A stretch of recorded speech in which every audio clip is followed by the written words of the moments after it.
Olá, que Deus abençoe a sua vida. Aqui quem fala é o pastor Fernando Fransman e hoje eu quero falar sobre o testemunho de uma jovem de fé que infelizmente acabou perdendo seu pai, vítima do último voo do último acidente aéreo que aconteceu envolvendo esse voo de Cascavel, Paraná, em direção a Guarulhos, São Paulo. Jovem louva na igreja após perder pai em avião que caiu em São Paulo. Entre aspas, o Espírito me sustenta. Ana soube da morte do pai por seu pastor e recebeu o consolo e a paz sobrenatural de Deus. Já prepare o lenço porque esse vídeo aqui vai ser emocionante, mas ao mesmo tempo inspirador.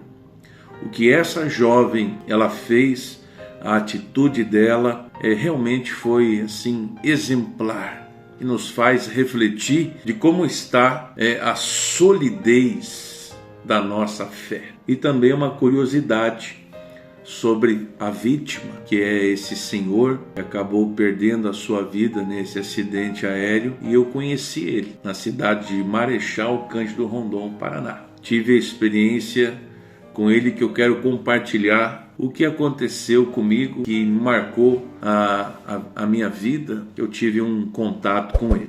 Então, já deixa o seu like nesse vídeo, assista até o final, vai valer a pena. Aqui no portal Guia-me, como eu mostrei a imagem aí, fizeram uma postagem relatando esse testemunho da jovem Ana Luísa Robolt, que foi compartilhado pelo seu pastor Ronan Silva da Nova Igreja Batista em Toledo, Paraná. Em postagem no Instagram, Ronan relatou que informou a jovem que seu pai, Edilson Robolt, era uma das vítimas, das 62 vítimas do acidente aéreo. O pastor escreveu: algumas horas antes, eu informava ela que seu pai, um querido líder da nossa igreja, estava no voo que caiu em Vinhedos. No momento, ainda tentando digerir a informação, em meio à tristeza, era possível notar uma paz inexplicável no semblante da doce Ana, testemunhou o pastor. Demos as mãos, oramos e logo ela se dirigiu ao teclado e começou a tocar e cantar. Não era negação ou algum estado de choque, era esperança, destacou Ronan. Olha o vídeo da jovem Ana tocando em sua igreja.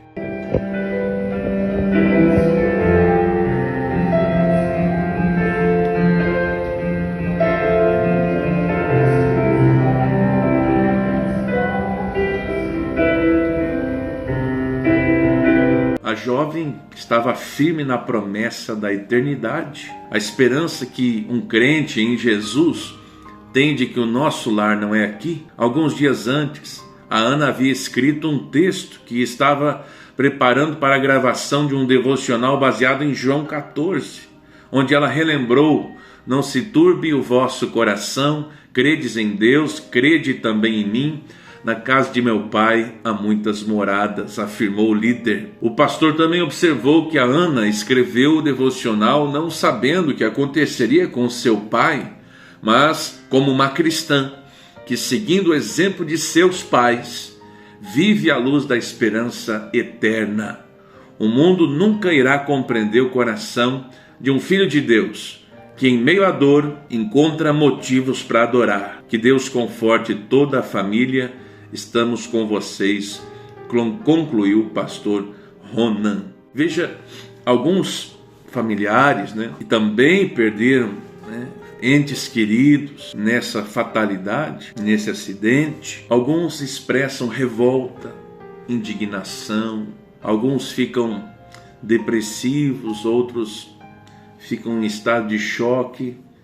Mas aquele que tem o Senhor Deus e o Espírito de Deus realmente habitando em seu coração, tem esse tipo de comportamento. Veja a importância de estar na presença de Deus. O único que pode nos preparar para atravessar o vale da sombra da morte é Deus. O Salmo 23:4 diz: ainda que eu andasse pelo vale da sombra da morte, o salmista dizia, não temerei mal algum. Por quê? Porque tu estás comigo. A tua vara, o teu cajado me consolam.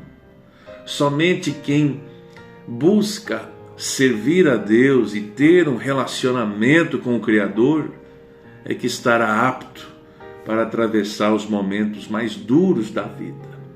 E a jovem Ana demonstrou isso. Ana também disse assim: muitos me perguntam como eu estou sendo tão forte nesse momento, e a única resposta que eu tenho é que não sou eu, mas sim o Espírito Santo me sustentando. Ana destacou que o seu pai a ensinou a ter fé em Cristo e foi um exemplo de cristão.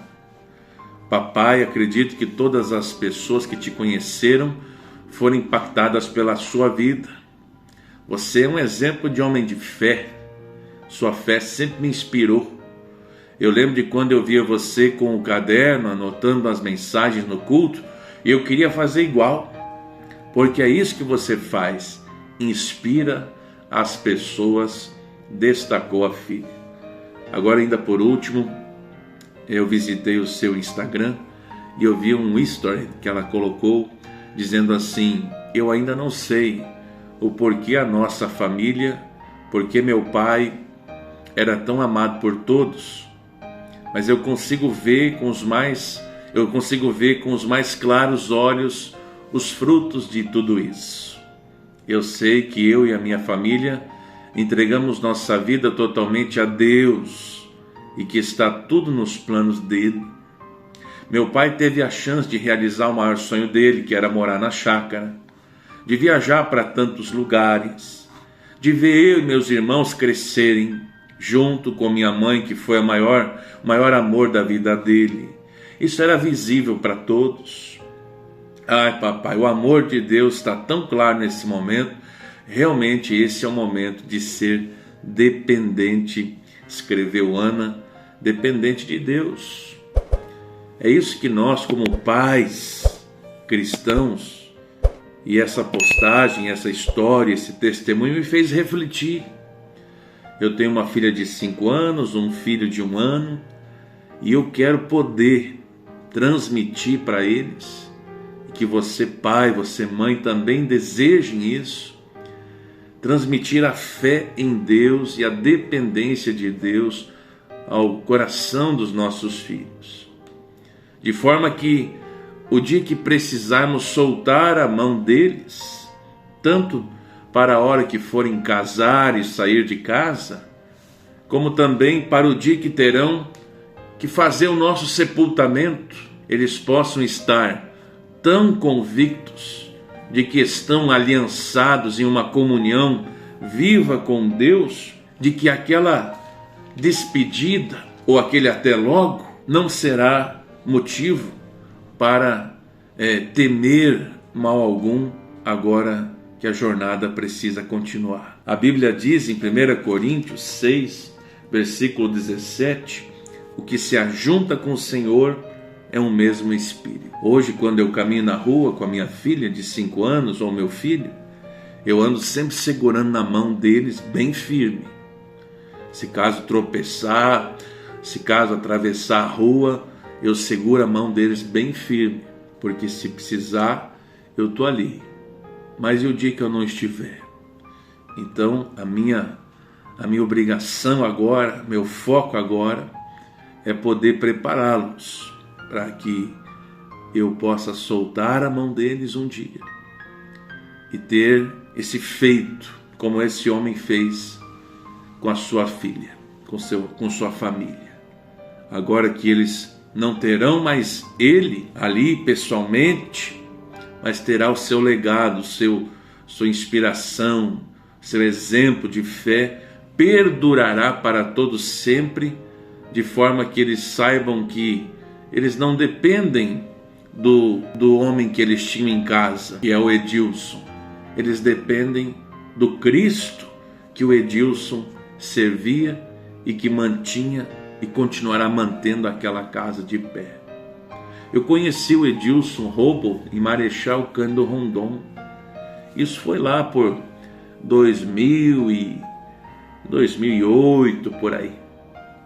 Na escola tinha do lado lá a UniOeste e teve então o início de aulas de judô gratuita. E um dia eu me interessei em querer fazer uma aula experimental de judô e fui surpreendido lá por um ambiente muito respeitoso, e estava a figura aí do árbitro de judô, que com 52 anos, também ele era professor universitário atualmente, estava lá vestindo o seu kimono branco, e a imagem que eu me lembro é de uma pessoa assim que transmitia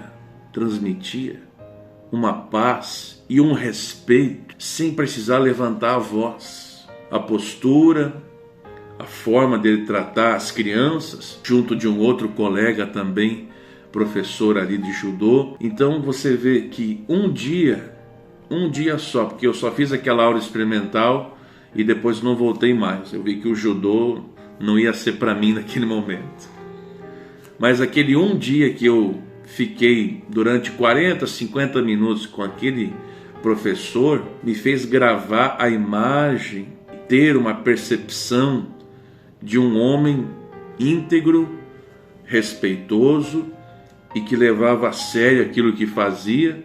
E na época eu nem era cristão, nada. Então ele já tinha aquela postura de modo a ter um testemunho realmente impactante. Depois eu nunca mais vi ele. Mas quando saiu a foto das vítimas do acidente, eu bati o olho nesse cabelinho branco aí e eu já me lembrei na hora já. Lá daquele dia que eu fiz a aula experimental e aquele homem, o professor muito educado, muito respeitoso, foi um momento assim que eu tive.